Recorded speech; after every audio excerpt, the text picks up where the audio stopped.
And thanks everybody for joining us today to have a look at the difference between coaching and mentoring. And the reason that this session came up is because, as Sarah said in the last session that I had the privilege to facilitate, we started kind of talking about what is the difference between coaching and mentoring. So I offered to run a session on the differences between coaching and mentoring, and then also with coaching to give an overview of a coaching model that I found to be really useful just in everyday, day-to-day conversations. And so as Sarah said, my background is in health and safety, obviously. So I head up the mentoring committee of the Australian Institute of Health and Safety Mentoring Committee. So I'm a fellow, and so I head up the fellows mentoring program. And I also work as a developmental coach. So I'm kind of used to juggling what is coaching and what is mentoring. And of course, as heading up the mentoring program for the Institute, I need to be really clear about what mentoring is. And also we've run a few sessions on what is mentoring for those people involved. So I feel privileged today to be here with you to talk about the differences between them and to explore a coaching model. So that's what our focus will be today. And so firstly, I'd just like to start off, and as Sarah said, I'm curious to hear. I haven't been able to work out how to actually see the chat. So Sarah's been lovely enough to read that out for me. And so I'm just going to start us into firstly having a look at mentoring. And I want to just start out with mentoring, and then we'll move to coaching, and then we'll move to the coaching framework. So I'm curious to hear from you, and there's no right or wrong here. I want to share some ideas in the chat, what you believe is mentoring. So let's start off with mentoring. And so if you'd like to put in the chat there what you view is mentoring, Sarah's going to read them out so we can I can hear them or see them. Thanks, Sarah. All right. Louisa said sharing your experience and knowledge. And there's not any more comments just yet, but people are probably typing. Yeah, and Sarah, you know what? I just worked out how to do it so I can see the chat room. Woohoo! I am so good at this now. Okay, maybe you can read Trevor's comment. Yeah, thank you. So thanks, Trevor. So providing guidance, high-level teaching principles. Yep. Guiding other staff through your experiences and knowledge, definitely. Guiding with language, leading by example, being open to discussions about how to approach tasks. Yep, fantastic. Yeah. Anyone else? Yep. By displaying your behaviours, your professionalism, your integrity. Definitely. Yeah, great. Thank you. Yeah, and it's just wait for one or two more other people if you'd like to just add in there what mentoring is for you. All right, good. So that's mentoring. And so now what I'm going to ask you to write in there. So this is mentoring. So it's about guidance, about being a role model, about sharing your belief systems, about your experiences, your knowledge, your professionalism and integrity. So that's the mentoring side of things. So now I just want to touch into the coaching side of things because they're different. And I just want to bring the difference out between what's mentoring and what's coaching. And I recall years ago when I was challenged the first time somebody says to me, well, you're not talking about mentoring, you're talking about coaching. I'm like, there's no difference between them. But of course, nearly 2 decades later, I can actually see the differences, feel the differences between them. So that's all mentoring. So I'd like to hear from people, in your opinion, what's coaching? So what's coaching? And so again, if you can conversing with someone to get their own answers and figure out their own direction. Fantastic. Thanks, Louise. Anyone else like to add in their thoughts around what is coaching as opposed to mentoring? Just give it a moment, see if we've got anybody else adding in there. Providing direction on how to achieve a specific task, so we can be coaching around a specific task. Yep. It can be a teaching role, visibly encouraging. Okay, thanks, Gianna. Anyone else like to add their thoughts around what is coaching? Okay, and continual growth development. Great. fantastic. And that's why we call it developmental coaching. Fantastic. Thank you. Thank you all for that. I really appreciate it. And the reason that I've asked that question to begin with is I want to just draw our attention to the fact that there is a difference between coaching and mentoring. And of course, in our roles, no matter what role you've got, we will be undertaking lots of different conversations with people in lots of different roles. So sometimes we will take a mentoring approach, and other times we will take a coaching approach. And so we need to have the flexibility across both. But in addition to those, we will also have a number of other elements that we will be utilizing in our role. So if we have a look at some of the different kind of roles that we can play, and then we'll just hone in on mentoring and coaching. So as somebody said, coaching is facilitating. And essentially when we are coaching, we are very, very clear that the person that we are coaching, we see them as the expert of them.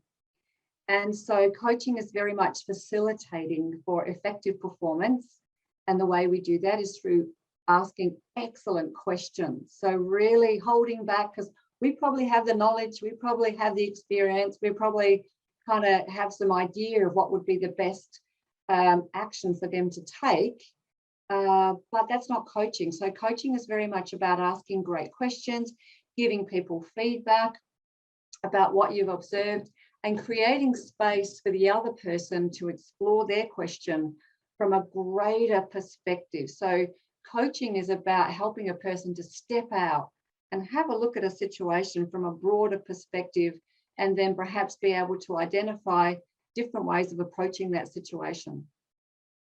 Then we've got mentoring, and mentoring, as people have said in the chat, mentoring is about giving advice, giving guidance, sharing your own personal story, sharing your wisdom within the context of the person's area of development. So the real key to mentoring is being able to distill down all our knowledge and all our wisdom and bring it to the point which is going to be helpful for the person that we are mentoring from their perspective. So both coaching and mentoring is really working with the other person from their perspective. So they're the two we're going to focus on today. These two are different. Sometimes we may be involved, especially in our role in health and safety, we may be involved in training. So essentially when we are training people, we're saying to people, well, what skill do you need? What skill do you develop? And we're going to actually train them in doing something new, in performing a new skill. Now, sometimes mentoring and coaching might be a part of that, but training is really showing someone this is how you do X, Y, Z. Consulting is, again, we are the expert. We're giving expert advice to someone in an area that they may not have expertise in. And counselling, of course, is when we are counselling someone about a particular area of concern. And so we are the expert, if you like, in how to help a person solve a particular problem. So, of course, they all merge into one, they kind of merge into the other. But a really important point I want to make when we have a look at all these different roles that we could play within a minute sometimes, like the Melbourne weather can change at a drop of a hat, is to be conscious about which of these roles is going to be the most useful to that person in this situation. So we need to be flexible across all the different roles, be conscious about which one we're using and for what reason, and what is going to be the most helpful to that person in that situation. We may start off mentoring somebody, and then kind of halfway through the conversation, we might realize, you know what, this person needs training. They need a lot more than mentorship. They actually need to be trained in how to do something. And so it's being able to have that awareness as well around, is this what's required in this situation? And the other important thing is to not get caught in utilizing just one of them. And I had a situation where I was training an organization in how to have coaching conversations, which I'm going to touch lightly into today. And the head of safety got really, really excited about coaching. And so what happened after that is every time they had a conversation with someone, they would go into coaching mode. And so what happened in the end was that their team rang me and they said, Deb, you've got to stop them from coaching us all the time. When we ring them and we ask them what are our targets, we don't want him to coach us. We want him just to tell us. And so he got really, really stuck in all that coaching mode, which is a lovely way to be, but it's not going to be helpful in some situations.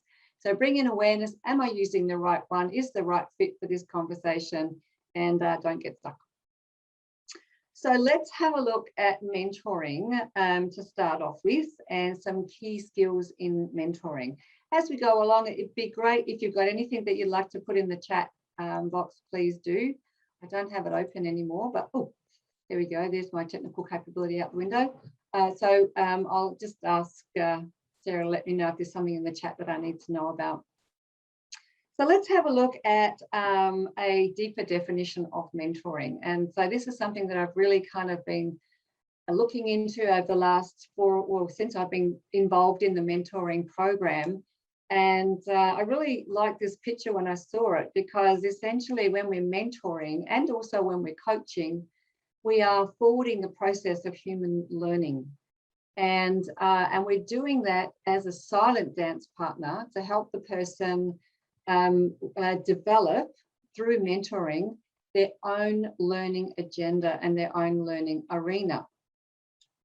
And so what that means is when we take on the role of a mentor, whether it's a formal role, as in being a formal mentor in an organization or a mentoring program, or if it's an informal role, so somebody might come and ask you to work with them as their mentor, then it's very much about starting where that person is and working out with them what it is that they would like to achieve as a result of being mentored. So what's their outcome? What's the intention? Because what I've found is if people are not really clear about what their intention is for mentoring, whether you're the mentor or the mentee, things can get a bit messy. And so it's really important to make sure that we have some parameters in place in order to have an effective mentoring relationship. So if we have a look at how do we make mentoring successful? Now, normally if we were doing a normal Zoom meeting, I would ask you what your thoughts are when it comes to making mentoring successful. We don't have that time, and that's not what we're doing here today. So I'm just going to give you my thoughts, mentor you in what I think makes it a success. And so essentially, number one, whether you're coaching or mentoring, but especially in mentoring, making sure that the goal or the goals for the mentoring relationship are clear, that there are clear outcomes. And as we talked about earlier, one of the key things about being a great mentor is helping the person that you're mentoring to gain clarity around what it is they'd like from you as a mentor, because you've got so much to offer. If they're not clear about what it is that they want, they may then feel at the end of it like, that's not really what I was looking for. So let's be clear up front what it is that the mentee would like to achieve. And then that way you'll also know whether you've got what it is that they need. They might be asking you for one thing, you may not have the wisdom or the knowledge in that area. So set some clear outcomes. The other thing too that we've found, especially as part of being in the mentoring group, the mentoring committee, is timeframes. Timeframes, firstly, for the length of the relationship, if it's a formal relationship. So what's the time frame that you're going to work as a mentor and a mentee? And then what's the time frames for the person to achieve whatever it is that they'd like to achieve? And there might be the time frame big picture, and also the time frame with some key milestones that both recognize. So it's just that both people are aware of what the timeframes actually are, because then of course the structures you put within that will help the person to attain that. Another one to be clear about is how often are you going to meet? Again, if it's formal or informal, is it going to be once a week, once a fortnight, once a month, once a quarter? And how are we going to connect? And so again, just being really clear about that. And you might choose more than one way of connecting, obviously, but again, it's being really clear about You know, how are you going to connect? The other key one that that we found is really important is to be clear about what the expectations are. So when a mentee comes to you and asks you to mentor them, what is their expectation of you? Do they want you to give them advice, to let them know about your experience, to introduce you to some people, to introduce them to some people? So what is their expectation of you as a mentor? And then for you to be clear about what is your expectation of them as a mentee. And again, not only during the meetings that you might have for the mentoring process, but also in between time. So being clear about those expectations. And of course, if you can document these kind of outcomes and agreements, then that also makes it easier to come back to them if you need to. And another one that we have also really become aware of through the mentoring program is what are we going to agree to if one of us doesn't meet the expectation? So what's the process going to be? How are we going to approach it? How are we going to start that conversation? Because I have helped people who are in a mentoring situation that's not going well, but they really don't know how to start that conversation. And so if we have an agreement up front about how are we going to have that conversation, then you can start the conversation with, you know, that agreement we had up front about if the expectations are not being met, it gives you an in into that sometimes difficult conversation. So they're the kind of big picture ideas around what makes a mentoring relationship successful. And then if we go into goal setting itself, it's important to set concrete goals.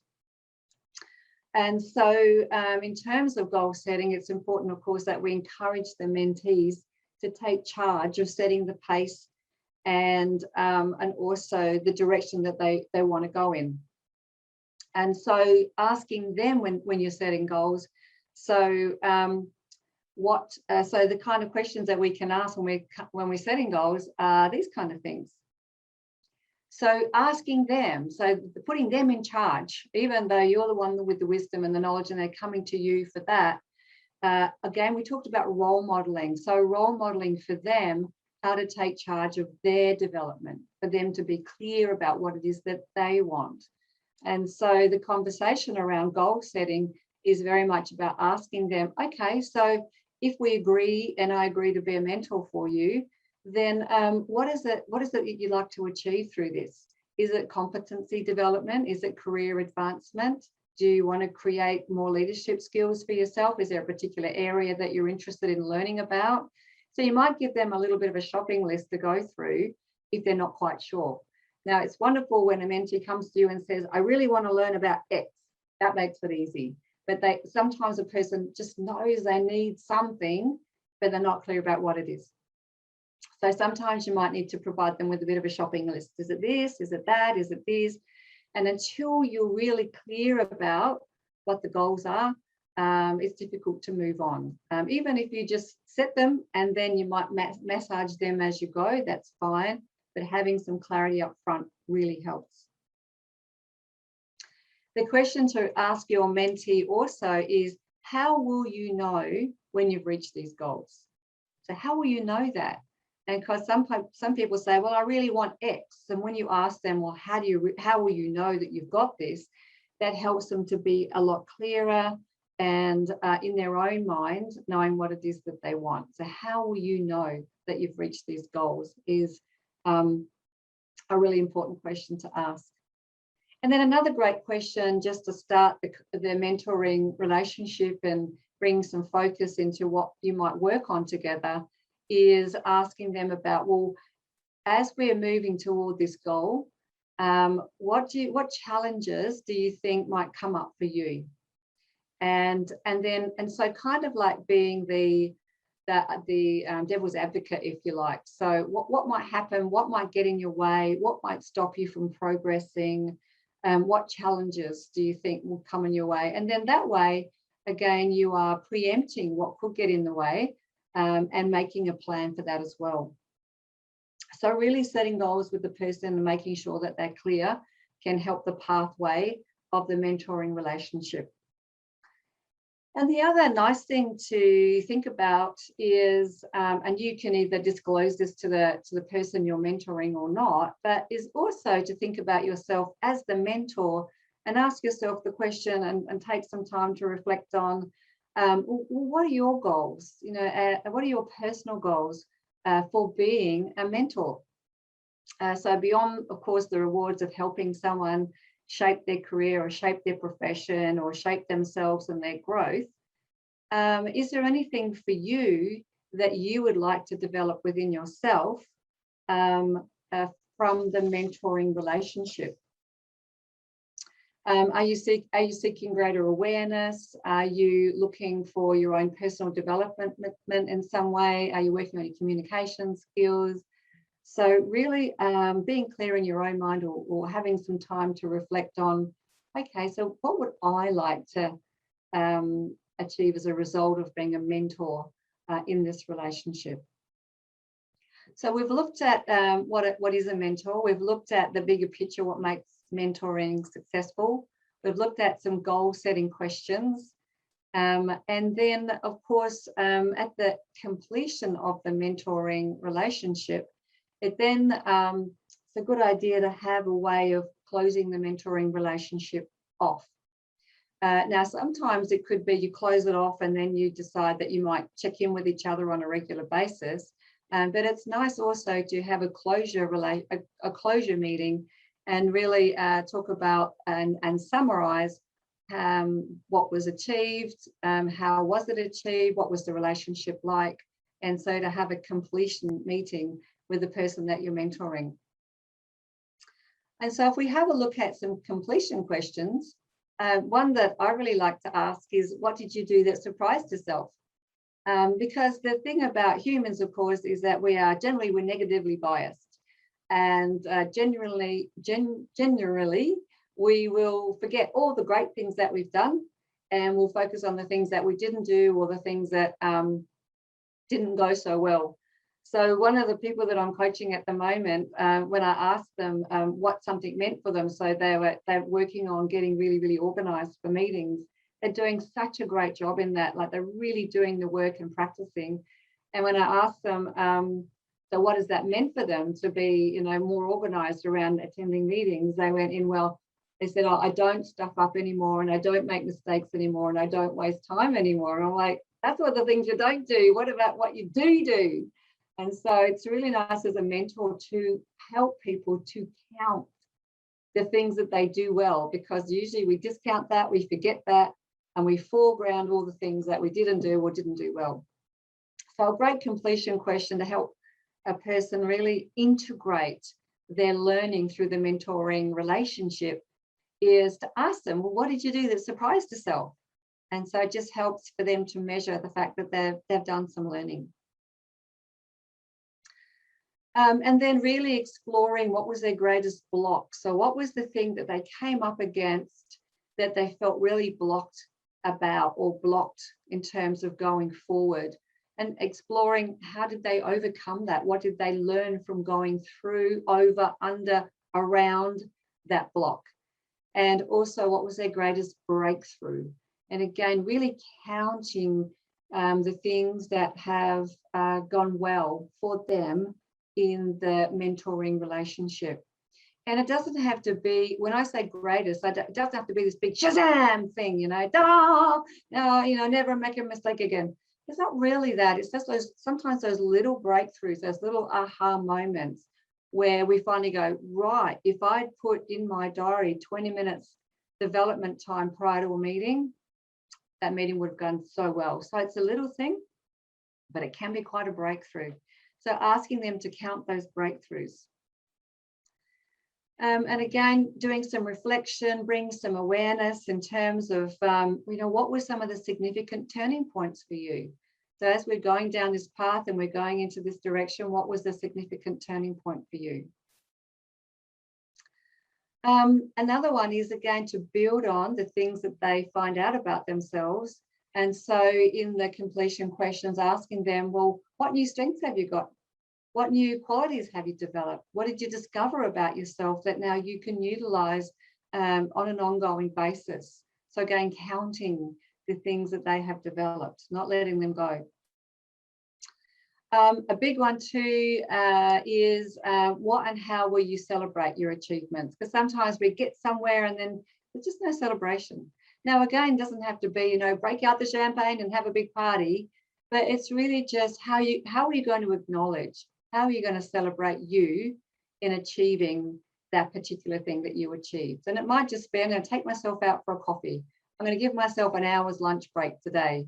I'm going to sit under a tree and read a book for half an hour. So it doesn't have to be a big thing, but really celebration and exploration.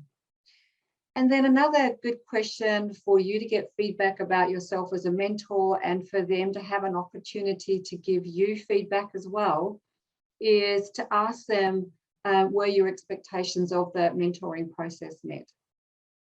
And again, opening up that question around and being, you know, framing it up front to let them know that this is a learning process for you as well as a mentor. And so, you know, just giving some space and being confident in being able to ask this question, were your expectations met? Now, if you have had an effective mentoring relationship with them as you go along, this should be no surprise. But it just gives a bit of an opportunity for the mentee to go, well, yeah, they were, and then to give you some specific feedback in and about yourself as a mentor. And so we can complete the relationship. And as I said, you might then touch base with each other on a regular basis, but the formal aspect, the outcomes have been achieved, the timeframes have been met, and this is a nice way of wrapping it up. So that's what I'd like to cover when it comes to mentoring. So I'm just going to ask if anyone's got any questions or comments, feel free to ask them now or comment now. And once again, I've lost the chat box. So Sarah, if you wouldn't mind letting me know if anyone does that, that'd be good. Can't find it. Oh. It magically appears when you wave your mouse wand somehow. Oh, wish I had one of those wands. No. Okay, I will read it. Thank you. Sorry, Sarah. But there's no questions at the moment. Right. Okay. Thank you. So then let's move into coaching. And so if we have a look at what is coaching. And so the main difference between coaching and mentoring, the fundamental difference is that we see when we're coaching that the relationship is equal. And so when we're mentoring somebody, we as the mentor, it's seen that we have the wisdom or the knowledge or the experience or the connections or whatever it is that the person who comes and asks, or whoever we create that relationship with, people come to us for that particular thing. In coaching, however, coaching is very different because we are truly the silent partner, the dance partner in coaching. So as a coach, our role is to work with the other person and facilitate effective performance for them in an area where they would like some development. And we do this in coaching through a number of ways.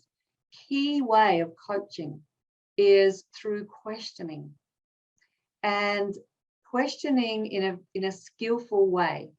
So the questions are aimed, as I said earlier, the questions are aimed at really helping the person to increase their perspective of what is happening. Because as we know, when a person is faced with an issue that they don't know what to do with, they're not quite sure how to handle it, they can just become like tunnel vision and they only see this much of the issue. And so through questions as a coach, we're helping a person to kind of step back out of the situation, to open up broader perspectives, so they can have a look at the situation through questioning from their own perspective. So a step back and a look at from their own perspective. We also can ask them to have a look at it from whoever else is involved perspective through great questions. We can do that as well. We can also encourage them through questions to kind of step out from like a third party perspective, so fly on the wall perspective, through questions asking them, look, if you were to step out and have a look at this situation from a fly on the wall perspective, how would that change things? And then also we can ask them to step out even broader and bring it right out and say, look, if we were to like step out and look at it from a worldview perspective, how might that change things for you? So through great questions, we can ask people to and encourage people to broaden their perspective of the actual issue itself through questions. The other way we work as a coach is through giving feedback. And so when I'm talking about feedback in the coaching perspective, feedback is really being able to give people some feedback about patterns that you might have noticed, and patterns might be in their behavior, might be in their language, it might be in their gestures. And so being able to give feedback about a pattern again allows a person to bring a perspective to something that they might not have been aware of before. So it might be that if you ask a person, so for instance, I was coaching someone about stepping up into a leadership role. And I asked that person, so what does being a leader mean for them? So what's their beliefs around being a leader? And they said, well, they believe that, he was too young to be a leader, that he needed more experience to be a leader, that, there were other people that were better off, doing the job. And so he gave me all of these kind of answers to the question about what he believed being a leader was. And so I was able to give him some feedback about his beliefs. And so I gently offered him the feedback and I said, I just want to let you know that these are the ways that you describe leaders. And so that was the feedback. And so then I asked him the question, if you hold these beliefs about leadership, is this going to support you in becoming a leader? How will this support you in becoming a leader? And so he kind of sat back and went, wow, I hadn't ever thought about the way that I've seen leaders before and how that might impact the way I'm showing up as a leader. So just by giving feedback on the patterns that I heard from what he said, gave him some insight into how he might be undermining himself as a leader and stepping up to the plate as a new leader. And so that was really helpful for him. So when I say feedback, we don't give feedback as a coach, that's a good job, well done you, oh geez, I wouldn't have done that if I were you. So that's not feedback that we'd be giving as a coach. The feedback is about the patterns, about what we see, hear and feel about the person that we're coaching. So it's all about them and it's not about our opinions on something. The problem as a coach, if you give people feedback, if you say to people, well, that's really good, well done, excellent work, the way a brain generally works is, oh, okay, they're pleased with that, they think it's good. And so you're going to skew the information that the person's going to start giving you because they will kind of want to seek approval. And so when I'm talking about feedback, it's feedback about patterns. And the thing about coaching, that the whole idea about coaching is that we want to be able to operate with that person from the perspective of how they map their world and how they run their brain. So a coach, when you're in a coaching kind of conversation, we're really putting all of our own kind of thoughts and values and thinking to one side. It's very quiet in here. And it's got to be quiet in here because we're listening for the other person as opposed to listening to, because listening to is kind of one-dimensional. They're talking, kind of listening.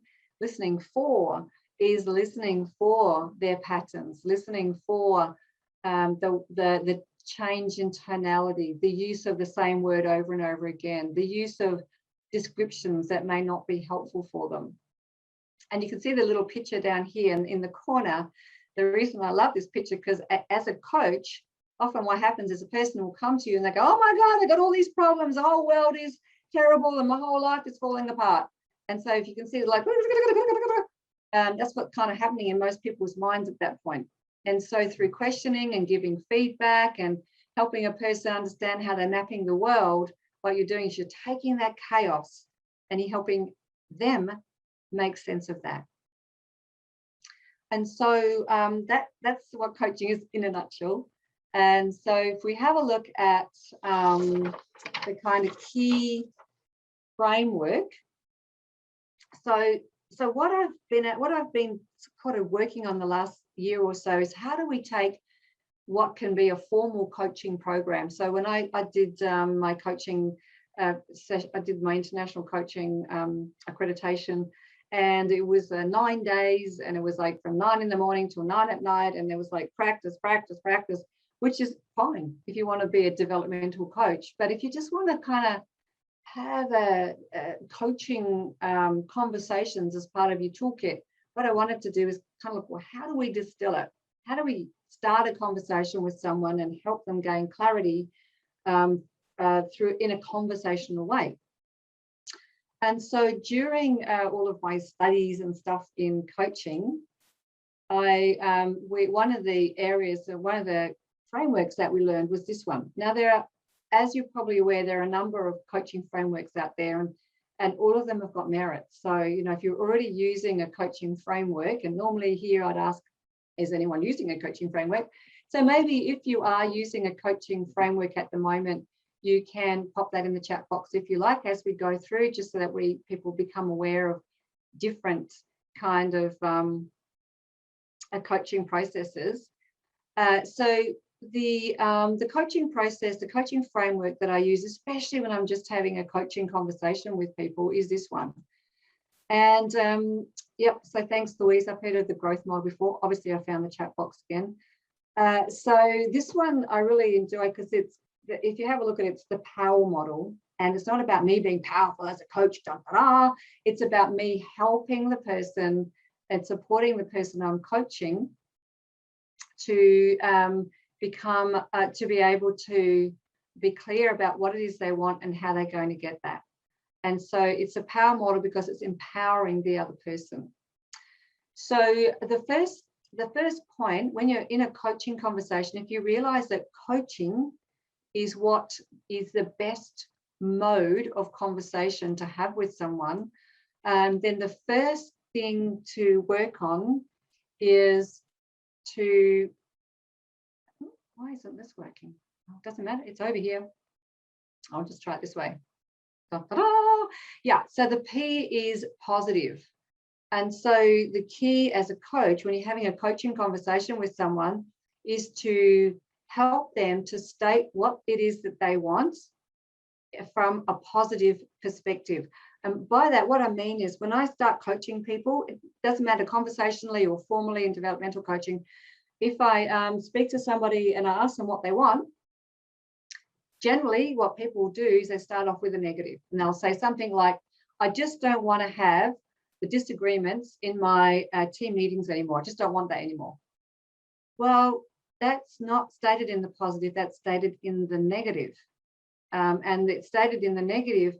Now, I don't know about you, but if you've ever planned to get something you don't want, it's really difficult to create that plan. I don't want my team to argue. I don't want conflict with my boss. I don't want. And so that's why listening for is so important, because that one can slide right through, because the person sounds like that's what they want. I don't want this. And then you'll ask them again, okay, so you don't want conflict in your team? No. Or what do you want? Well, you know, I just don't want them to come to the meeting and start arguing with each other. What is it you do want? Because that's what you don't want. You told me 2 times now what you don't want. Can you please describe for me what you do want? And so listening for is really important, and also having those great questions until the person can state, well, what I want is I want the team to be, I want them to talk, I want them to be in harmony. That's what I want. What you'll notice if you're really listening for this is they will go from to this is what I want. And you will see a change in body, a change in physiology, a change in tone. And you will know at that point that this is truly what they want. And it's stated in the positive. The second thing that we need to then help the person do is check in if they have ownership of the outcome. So again, in a coaching conversation, if a person says to you, I want my boss to connect with me more often. That's what I want. Well, that's stated in the positive, right? I want my boss to connect with me more often. Great, stated in the positive. What we're listening for, though, is does the person that you're talking to or coaching, does that person have ownership over that outcome? Now, if you think about it, if I want my boss to have more connection with me, I want my boss to ring me up more often, do I have ownership over that? Yes or no? No, I can't make them do that. It'd be great if I could, but I personally don't have ownership of that person ringing me more. So you can start to see that just by stating something that they want that they really don't have control over makes things difficult and frustrating. So then as a coach, you need to help that person clarify what it is that they want in the positive in a way that they own it. And that's through questions. So what's important to you about that? What would that achieve for you? How could you do something about that? What actions could you take that would enable you to have more connection with your boss? And so you're helping them gain ownership over what it is that they want. Otherwise, it's just frustrating. And then what we want to do is help the person understand what's important to them about what it is they'd like to achieve.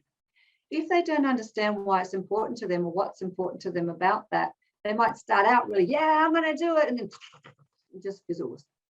And so it's important for you to help them to integrate, yeah, I'm going to go and do this by touching into what's important to them about that. Important to them, not about to others, because they might say, oh, you know, if I could do that, then my team are going to think that, you know, I'm great. Well, again, that's external. What's important to you about that? And so making it internal, important for them. And then the next one we need to check in. So the E stands for ecology. Now, sometimes this term kind of throws people out, but it's really, it's helping a person check in. All right, so you want to have more connection with your boss, yeah. So that's what you want. You can own you having more connection with your boss, yeah. And what's important to you about that is that then you'll have a better idea of where they're going so that you can help them support that. Yep, good, right. So let's just check in with the ecology of that. And the ecology is checking in, again, helping them step right out and asking themselves the question, so if I do achieve this, if I am able to state and get what it is that I'm talking to you about, then what is the impact going to be on me, on other people, on the bigger perspective, on the environment, etc., etc. So we're checking in with the ecology, because sometimes we think we want something, but when a coach helps us with great questions to really check in with the ecology around that, sometimes we get to a point where we go, oh, maybe I don't want that. Because if we take the I want more connection with my boss scenario, then you can ask a person, so that's important to you because of this, this, and this, and this. Yep. Well, what else might happen? Let's check in with the ecology of that. What else could it mean for you? And then, you know, we may uncover that, well, if I have more connection with them, they might give me more work or something like that. So you need to check in with the ecology. You know, if a person says to me, right, I'm going to get up, I'm going to go to the gym at 5:30 a.m. every morning. That's what I'm going to do. I really want to be fit. And I'm going to get up at 5:30 every morning and go to the gym. Okay. How is that going to impact on you? No problem. What about the family? Oh, that's right, my husband. And so we just check in with the ecology. If we don't ask this question, again, we might get what we want, and we haven't actually brought awareness to all the other impacts it might have without us thinking about it. And so checking the ecology allows us to then start taking action about that if we need to. And finally, as a coach, we ask a person, so do you have the resources that you need to do that? And so this could be a yes or no question. And if it's a no question, then we go back to, okay, so what do you need to do in order to get the resources that you need to do that? And so I'm just reading, can a person being the manager to another person be an effective coach or better not? I'll come back to that one. That's a good question. And so what we then do is we ask a person, do they have the internal resources that they need? And so, or the external resources that they need. So internal is the knowledge, the attitude, the behavior. Do they have the kind of calmness that they need? Do they have the fortitude that they need? And then external resources are things like, do they have the time? Do they have the support systems that they need around them to go to the gym at 5:30 every morning? Do they have a gym? So when a person comes to you with something, or if you're having a conversation with someone, have them stated in the positive. Ensure that they own it. Ask them what's important to them about that. Check if they got that, what would be the other impacts, and then what do they need to go forward from a resource perspective. So moving through these phases helps you to go through a coaching conversation. Now, having a look at, can a person being the manager to another person be an effective coach or better not? It depends on the area of coaching. As a manager, coaching is a skill to have in your toolkit as a manager. So as a manager, you would be coaching people on a regular basis. You could be training them, you could be mentoring them, and also you could be coaching them. And you'll know that it's a coaching opportunity when a person comes to you and you can see that for them, this would be a developmental opportunity, but without you mentoring them, as in, well, normally in this experience, I've done this, which would be mentoring. In coaching, you could be clear with them if they said to you, look, I really want to develop myself in this area. What's important to you about that? Do you own that? Do you have the resources for that? And how is that going to impact? So I see coaching as being one of the skills in the toolkit of a manager. So thank you for that question. So I just want to ask any comments or questions about the coaching model, because it's something that to practice, and if you're moving through this framework, what can happen sometimes if a person will come to you and they'll go, oh my God, you know, I can't work with my team anymore, they're driving me nuts, which is where they might start with. As a coach, you then bring it down to specificity, and so you can ask them, okay, so what is it about your team that is driving you nuts? So bring it down to specifics. That's what a coach starts to do, unraveling all that mess. And then, so what is it about your team that's driving you nuts? Now, if someone says to me, they're driving me nuts, is they cashews? Are they almonds? What kind of nuts are we talking about here? And so earlier I said, as a coach, we're working with the map of the other person's territory, how they see the world. If we haven't clarified what nuts they're talking about, we're not going to be able to coach them. So listening for a person allows you to coach a person to bring specificity to what it is that they would like to achieve. And then by going through these key steps here through the power model, you help them get to a point where they go, right, now I've got clarity, now I know what to do. Questions or comments about that? And so just to finish off then, one of the things that I've been talking about, and you may have heard me talking about, is the need to listen for. And so when I'm talking about listening for, I wanted to just briefly talk about the fact that we are listening for, and that's that third level of listening here. So if we're not listening for, we are downloading, which is we're just not really listening. We're kind of nodding our heads and going, yep, yep, yep, yep. That's not, we can't coach or mentor from that perspective. So then we go to factual. So factual is just listening for facts, which interests me. That's not coaching or mentoring, listening for. So empathic listening is when we are listening for the other person. And so when we're mentoring and when we're coaching, that's the level of listening at for the other person's map of the world. So that's in a nutshell, difference between mentoring and coaching. Sarah's given me the wind up. So here are my details. If you're interested in talking to me about mentoring or the Australian Institute of Health and Safety's mentoring program, please get in contact with me. If you want to talk to me about coaching, feel free to connect. Thanks. Thanks, Sarah. Thanks, everybody, for the opportunity to talk to you today.